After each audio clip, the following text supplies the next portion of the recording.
friends. My name is Dr. Tahir Nizami. Welcome to Pharma E-Class. I am Associate Professor at Smriti College of Pharmaceutical Education, Indore. In our lecture series of UV visual spectroscopy, this is my second video which deals with the principle of UV visible spectroscopy. In last lecture, we had discussed about introduction of UV visible spectroscopy, and we had studied that what are different types of electromagnetic radiations are there. And specifically in this chapter we will discuss about UV and visible spectroscopy. Now let us come to principle of UV visible spectroscopy. Now the principle of UV visible spectroscopy is based on absorption laws.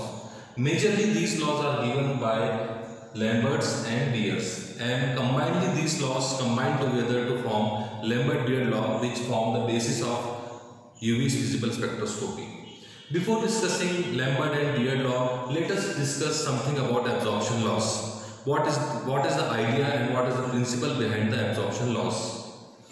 Suppose this is a sample and it is kept in a cuvette. Cuvette is a glass. Cuvette is a container made up of quartz or a special type of glass which is used for UV visible spectroscopy. Suppose a sample is placed in a cuvette and this sample has some chemical substances, any substance which can absorb UV light, and suppose we make some electromagnetic radiation incident and allow that incident radiation to pass through this sample.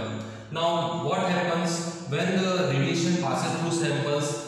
The radiations after passing through samples is transmitted after that. So I0 will be the concept. I0 will be the radiation intensity of incident radiation, and IT will be the intensity of transmitted radiation. And there are chances that some amount of radiation is absorbed by the sample solution, the product which is present in the sample. So when certain light of certain intensity is incident into the sample, the light of a certain amount of light is absorbed by the sample and remaining amount is transmitted back to the medium. So if 100 unit of intensity is if 100 is the intensity of incidence radiation, then there will be chances that there will be 80 intensity of transmitted radiation. So that means that 20 intensity of radiation is absorbed by the sample. So that is the principle and that is the basis of absorption laws, that when radiation of certain intensity is allowed to pass through a sample, then some amount of radiation is absorbed by the sample and remaining radiation is transmitted back into the medium, and the amount of incident light absorbed by the sample depend upon certain parameters which we will discuss in Lambert and Beer law. Now in this case, in this absorption laws, we can say that intensity of incidence radiation is greater than intensity of transmitted radiation. If I0 is the intensity of incident radiation and IT is the intensity of transmitted radiation, then we can say that the intensity of incident radiation is greater than intensity of transmitted radiation, because some amount of radiation, some intensity of radiation is absorbed by the sample, and this sample absorbed on the basis. The amount of absorption by the sample depends upon two parameters. One parameter is the length of solution, another parameter is concentration of solution, and that parameters are elaborated by Lambert's and Beer's law, which form the basis of UV spectroscopy known as Lambert-Beer law or Beer-Lambert law. Now in this case there will be two cases. If the solution is transparent, clear with no solute in present, purely solvent. So what happens if the sample is solution transparent, that is no solute is present, it is perfectly a solvent, then the absorbance is zero because no solute is present, nothing of light is absorbed. Then in this case we can say that the intensity of incident radiation is equal to intensity of transmitted radiation, and the percentage of absorption is certainly zero. Or we can say that percentage of transmittance is 100%. Or we can say that I0 is perfectly equal to IT if the solution is purely a solvent, no solute is added.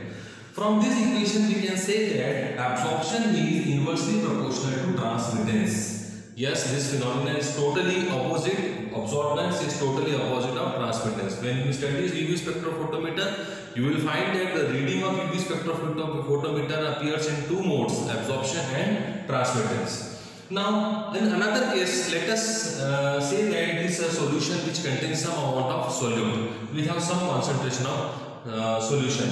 Now, in this case, if the sample solution is not transparent, it is containing some solute, then the percentage absorption is greater than 0. Yes, certainly, because some amount of energy is absorbed from incident light, and the percent transmittance will be not 100%, but it will be less than 100%, and we can say that I0 is greater than IT. So this is the basis of absorption loss. Now, by studying these parameters, this style of absorption of light by sample, Lambert and Beers proposed two different laws. Lambert law suggests that when a monochromatic or electromagnetic radiation, monochromatic which have one wavelength, passes through medium that is solution which contains sample, the decrease in the intensity, that is the absorption by the sample, is directly proportional to the thickness or the path length of the solution. So Lambert discussed that the reason of decrease in the intensity of incidence radiation with the path length or the length of solution that is present in the cuvette. Cuvette is a holder which holds sample. It is made up of parts. Now, according to Lambert's law, when a monochromatic light passes through a sample, the decrease in intensity is directly proportional to the path length of the solution or the length of the solution or the thickness of the solution. In mathematical terms, we can say that if absorbance is A, then equal to log to the base 10 I0 upon IT. I0 is incident radiation, which is greater. IT is incident of intensity of transmitted radiation, which is smaller, or it is equal to L, that is path length of the solution. So we can say that A is equal to log to the base 10 I0 upon IT directly proportional to L, or we can directly say that absorption is directly proportional to path length of solution. If I will remove the equation, if we remove the direct proportional sign, we will say that A is equal to epsilon L. Epsilon is molar absorptivity coefficient, or it is known as molar excitation coefficient, and L is the path length of the solution. So we can say that simply in Lambert law, we can say that the reduction in the intensity absorption by the sample is directly proportional to the path length of the solution. Now come to Beer law.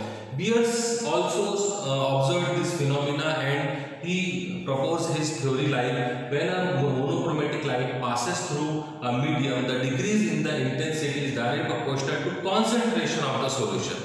Lambert said that the decrease in the intensity of light is directly proportional to path length of the solution. Beer said that the decrease in intensity is directly proportional to the concentration of the solution. Similarly, in mathematical terms, we can say that A is equal to log to the base 10 I0 upon IT, that is intensity of incident radiation, which is greater, upon intensity of transmitted radiation, which is smaller, which is directly proportional to concentration of the solution. More is the concentrated solution, more will be the absorption of light by the sample, and greater will be the reduction in the intensity of I0, that is incident radiation. Or we can simply say that A is directly proportional to C. A is equal to epsilon C. Here also epsilon is molar extinction coefficient or molar absorptivity coefficient, and C is the concentration of solution.